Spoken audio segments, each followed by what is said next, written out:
Inanin na nga natin mga mare yung ilang pechay nga natin baka nga kasi biglang bumaha. Sakto naman nga at meron nga bumili nga sa atin mga mare. Bumili nga sila dito ng ulam dahil nga maulan kaya masarap din talaga magluto nga ng sinigang. Naubos na kasi yung baboy nga sa rep kaya naman nga mga mare bumili na lang muna nga sila at eto nga natumba yung mga tanim nga nating mais. Magkasundo-sundo etong mais nga natin hiwa-hiwalay na nga sila ng direksyon. Pero yung iba naman nga mga mare ay okay naman nga kasi mababa at hindi naman nga to hahanginin. Lang yung matataas talaga tulad nga nitong kamatis, ayan sayang nga yung bunga. Napakamahal pa daw ng kamatis ngayon mga mare. Bago nga pala natin to anihin talaga ay kumuha muna nga sila dito mga mare ng panggulay. Sasahog nga natin to mga mare sa baboy kaya kumuha na nga sila, hindi nga lang pechay, kumuha na nga rin sila ng kangkong. Kung bahain man nga ulit to mga mare, abay matutuwa na naman nga itong kangkong nga natin. O diba hindi na natin kailangan bumili ng kangkong at pechay dahil meron na nga tayo. Ito nga sige nung nakita nga yung barya mga mare ayaw nang bitawan. Pero hindi naman nga naman yun basta-basta mga mare pinapahawak ng barya, ngayon nga lang nakita nga namin. Abay ilang buwan na nga lang ay meron na kaming nagtuturo ng Yakult. Kikiagaw pa nga siya mga mare ng barya. Awa nga ng Diyos ay okay na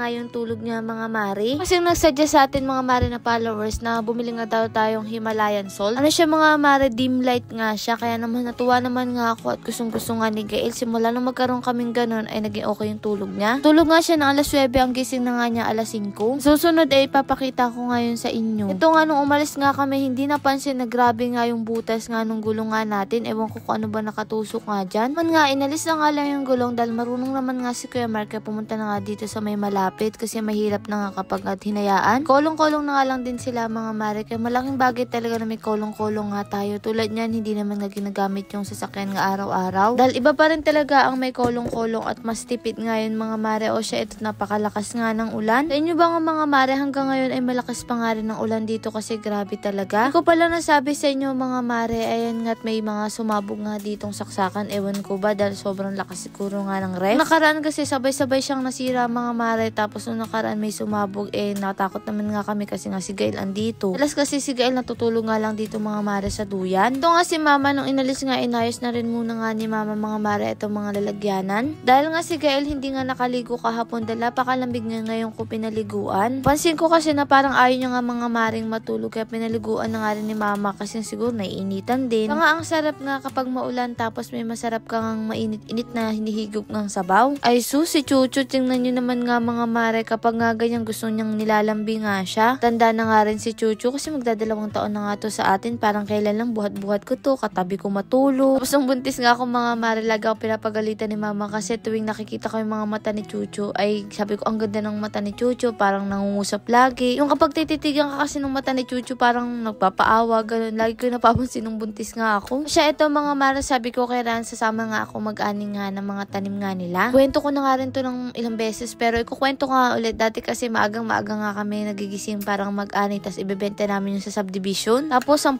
piso nga lang kada tali. Ewan ko lang ngayon kung mahal din yung kada tali, baka 15 na rin. Naalala ko ganitong panahon din yun, wala nga si Ran, may bagyo. Abay pinagbebenta ko nga yung mga tanim niyang sitaw, mga bunga ng kalabasa o kaya naman yung bulaklak at yung talbos. Bebenta ko yun ng 10 at ang sarap sa pakiramdam nga kapag naubos ko. Oy, sino nga dyan nakaranas magbenta at maglako nga ng mga gulay? Ngayon nga mga mara, hindi ko yung nagagawa bukod sa abala ko kapag kasi ako nakita nagtitinda, sinasabi mayaman na daw kami, hindi na namin kailangan magtinda. Kung sa ukay nga, ipamigay na nga lang daw namin. Gets naman din namin yun mga mare, pero syempre kapag negosyo, di ba kahit nga yung mayaman nagde-negosyo at nagbebenta pa nga rin. Ano ba naman kami hindi naman ganun kayaman? Hindi pa nga masabing mayaman tulad nga ng kilala nga natin, pero kung ikukumpara yung buhay namin noon, mayaman na talaga. Kasi may sarili na tayong bahay, pero syempre kapag negosyo, kailangan talaga natin mga mare ibenta. Tutulad nito kahit pangpataba lang. Para yung sasahod nga nila mga mare, sa amin ang gagaling, tapos yung mga pangpataba, dito na sa mga gulay. Bale 3 kilo nga mga mare, etong pechay nga na bumili nga sa atin, bale 40 per kilo yata ngayon. O diba, malaking bagay na nga rin yung 120 mga mare. May bago nga rin pala tayong customer nga dito at kauna-una ang customer ko nga sila ate Jen, saka ito nga si Kuya Mark. Sabi ko nga sila na nga mamili dyan mga mare kung ano nga gusto nga nila dyang bilhin. Ang buena mano ko at sana nga maubos nga natin yun mga mare para maka-order nga ulit tayo. At ito nga si Ran, kumuha nga dito ng katuday. Niluluto nga lang dyan yung mga mare. Ilalagyan nga lang ng kamatis at baogo ay okay na. Maraming salamat nga kay ate sa may tindahan nga dito malapit nga sa amin. Kanila nga kami bumibili ng bigas kasi masarap yung bigas sa kanila mga mare at eto dinala na nga rin dito sa isa. Mali nga lang nadalahan ka lang nga dito mga mga mare yung pala dito sa may lugawan. Ito nga yung paraan nga ng pagluluto ng katuday mga mare. Anong ginawa nga nila, pakukulaan lang ng saglit yan tapos ilalagay na nga sa may kamatis sa may bagoong.